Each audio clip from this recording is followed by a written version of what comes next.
Hello everyone, welcome to our YouTube channel study अपने लिए। आज के इस वीडियो में हम लोग बाइपोलर जंक्शन ट्रांजिस्टर पढ़ेंगे। ठीक है, जिसमें हम लोग पहले तो फर्स्ट ऑफ ऑल ट्रांजिस्टर का डेफिनेशन देखते हैं। ठीक है, ट्रांजिस्टर हम लोग का क्या होता है। Transistor is a 3 terminal semiconductor device. It is used for amplification and switching purpose. Transistor consists of two words, transition and resistor. It transfers signal from low resistor to high resistor. It has ability to amplify the signal. Means transistor क्या है, एक 3 terminal semiconductor device है। Means transistor में 3 terminal होता है। ठीक है, इसका इस्तेमाल हम लोग एम्पलीफिकेशन के लिए करते हैं और स्विचिंग पर्पस के लिए भी करते हैं। ठीक है, ट्रांजिस्टर जो होता है 2 वर्ड से बना हुआ है। फर्स्ट वर्ड इज़ ट्रांजिशन, ठीक है, और सेकेंड वर्ड इज़ रजिस्टर। ठीक है, ये करता है क्या, ये सिग्नल को ट्रांसफ़र करता है लो रजिस्टर पार्ट से हाई रजिस्टर पार्ट तक। ठीक है, इसका एबिलिटी क्या होता है, सिग्नल को एम्पलीफाई करना। तो ओवरऑल ट्रांजिस्टर क्या होता है समझ में आया होगा। ये 3 टर्मिनल डिवाइस होता है। ठीक है, स्विचिंग पर्पस और एम्पलीफिकेशन पर्पस के लिए इस्तेमाल करते हैं। और फिर ये मतलब कि इसका एबिलिटी होता है सिग्नल को एम्पलीफाई करना। अब ट्रांजिस्टर का जो हम लोग कंस्ट्रक्शन देखते हैं। Transistor is constructed by making 3 layers in intrinsic type semiconductor. The first layer is highly doped either in N-type or P-type, which is known as emitter. Middle layer is lightly doped either P-type or N-type, which is known as base. And the third layer is moderately doped either N-type or P-type, which is called collector. ठीक है, अब ये देख समझिए, transistor को हम लोग construct करने के लिए मीन्स बनाने के लिए हम लोग को 3 गो लेयर की ज़रूरत है। किसकी, इंट्रिंसिक टाइप सेमीकंडक्टर की। ठीक है, इसमें जो फर्स्ट लेयर होगा या तो वो एन टाइप का होगा या तो पी टाइप का होगा। उसको हम लोग फर्स्ट लेयर को इमीटर बोलते हैं। और बीच वाला जो लेयर होता है वो भी या तो पी टाइप होगा या एन टाइप होगा। उसको हम लोग बेस बोलते हैं। ठीक है, वो बीच का होता है इसीलिए बेस। और जो थर्ड लेयर होता है वो मॉडरेटली रहता है। ठीक है, मीन्स बेस से थोड़ा ज़्यादा बड़ा और इमीटर से थोड़ा कम। ठीक है, मॉडरेटली रहता है बीच में। और उसमें भी हम लोग या तो एन टाइप होगा या तो पी टाइप होगा। उसको हम लोग कलेक्टर बोलते हैं। ठीक है, अगर इसका अल्टरनेटिव लेयर होगा मीन्स तीनों जो होगा, अगर वो एन टाइप पी टाइप और एन टाइप होगा तो उसको हम लोग एनपीएन ट्रांजिस्टर बोलेंगे। अगर वो पी टाइप एन टाइप और पी टाइप होगा तब हम लोग उसको पीएनपी ट्रांजिस्टर बोलेंगे। If the alternative layer is the transistor are n-type, p-type and n-type, then it is known as NPN transistor. If the alternative layer are p-type, n-type and p-type, then it is known as PNP transistor. Due to the alternative 3 layer, there are 2 depletion layer which is known as intermediate junction of transistor. Means ये दो alternative layer के कारण यहाँ पे 2 depletion layer create हो जाता है। ठीक है, जिसको हम लोग इंटरमीडिएट जंक्शन ऑफ ट्रांजिस्टर भी बोलते हैं। One junction is between emitter and base and other junction is between collector and base. इसमें 2 जंक्शन होता है। पहला जंक्शन जो होता है वो इमीटर और बेस के बीच में होता है। ठीक है, और जबकि दूसरा जंक्शन जो होता है वो कलेक्टर और बेस के बीच में होता है। इसका स्ट्रक्चर को हम लोग सैंडविच स्ट्रक्चर भी बोलते हैं। इसलिए बोलते हैं क्योंकि इसका बेस लेयर जो रहता है, बेस लेयर वो सैंडविच जैसा ही रहता है कलेक्टर और इमीटर के बीच में। This structure is known as sandwich structure because base layer is sandwiched between collector and emitter. 3 terminal are taken out by the ohmic metallic contact. Means इससे हम लोग 3 टर्मिनल को बाहर निकालते हैं। ठीक है, किसके हेल्प से, ohmic metallic contact की हेल्प से। Terminal taken out from emitter is denoted by E. Terminal taken out from collector is denoted by C. And the last terminal taken out from the base is denoted by B. Means मैंने बताया आपको इससे 3 terminal निकालते हैं। तो जो terminal आप लोग इमीटर से निकाल लो उसको तो आप ई से डिनोट करोगे, जो आप कलेक्टर से निकाल लो उसको सी से, और जो बेस से निकाल लो उसको बी से। ठीक है, the width of the base is very very small in comparison of total width of transistor. Means जो बेस का जो विड्थ होता है वो बहुत ज़्यादा कम होता है। ठीक है, ट्रांजिस्टर के कंपैरिजन में। If total width of the transistor is 150 unit, then the width of the base is only 1 unit. अगर मीन्स टोटल ट्रांजिस्टर का जो विद्युत है मीन्स 1500 यूनिट है तो बेस का जो विद्युत होगा सिर्फ 1 यूनिट होगा।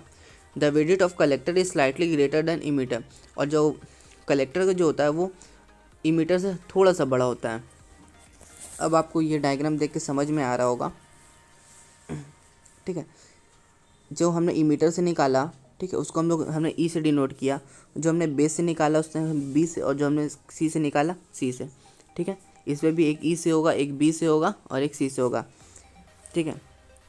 ये आपका NPN ट्रांजिस्टर है और जबकि ये आपका PNP ट्रांजिस्टर है, ठीक है। ये समझ में आया। ये आपका हाईली डॉप रहता है क्योंकि ये इमीटर है, और ये आपको बहुत ही कम डॉप रहता है क्योंकि ये लाइटली डॉप रहता है क्योंकि ये बेस है, और ये मॉडरेटली डॉप रहता है क्योंकि ये कलेक्टर है, ठीक है। उसी तरह ये इमीटर हो गया, ये बेस हो गया, ये कलेक्टर हो गया, ठीक है। अगर इसका आप सिंबल देखना चाहोगे तो NPN का जो सिंबल होता है वो इस प्रकार होता है, ठीक है। ये आपका बेस हो जाएगा, ठीक है। ये आपका इमीटर हो गया, ये कलेक्टर हो गया, ठीक है। इसमें जो करंट होता है वो इमीटर से बाहर निकलता है और इसमें जो इमीटर से अंदर जाता है, ठीक है। ये आपका NPN ट्रांजिस्टर का आपको ये सिंबल है और ये आपका PNP ट्रांजिस्टर का सिंबल है। मीन सिंबल आपका सेम रहता है, पर ये जो इमीटर का जो एरो रहता है बस ये इसी का फ़र्क है। इसमें एरो बाहर की ओर होता है, इसमें इमीटर का एरो अंदर की ओर होता है, ठीक है। अब ट्रांजिस्टर का ऑपरेशन देखते हैं। ऑपरेशन ऑफ ट्रांजिस्टर, इसमें हमने NPN ट्रांजिस्टर को ही लिया है, ठीक है। तो ये आपका बाहर की साइड इमीटर है और ये अंदर की ओर बेस है और ये अंदर की ओर कलेक्टर है, ठीक है। हमने वोल्टेज सप्लाई दिया है, मीन्स यहाँ से वोल्टेज निकला, ये ऐसे अंदर गया और यहाँ से ऐसे करके यहाँ वापस आ गया, फिर यहाँ से भी वोल्टेज निकला आपका, ठीक है, और ये ऐसे करके वापस आ गया। वोल्टेज का डायरेक्शन मैंने बताया आपको। ट्रांजिस्टर का ऑपरेशन को समझना है। For explaining the operation of transistor considering the NPN transistor connected in common base configuration as shown in circuit diagram। Means transistor का ऑपरेशन को समझने के लिए हमने एक NPN ट्रांजिस्टर लिया जिसको हम लोग कॉमन बेस कॉन्फ़िगरेशन की मदद से हमने कॉन्फ़िगर किया है। इसका सर्किट डायग्राम आपको दिख रहा है। Emitter to base junction is made forward biased whereas collector to base junction is made reverse biased. Means emitter से जो बेस का जो जंक्शन था उसको हमने फॉरवर्ड बाइस्ड की तरह बनाया, जबकि कलेक्टर टू बेस का जंक्शन हमने रिवर्स बाइस की तरह बनाया। Input signal is given at base terminal, output taken through the load resistance R. Means input signal जो हम लोग देंगे वो बेस टर्मिनल में देंगे और जो आउटपुट जो हम लोग बाहर की ओर लेंगे, ठीक है, वो क्या कहाँ से लेंगे, लोड रजिस्टर आर से। Since emitter to base junction is forward bias therefore large amount of electron enter into the base region from emitter.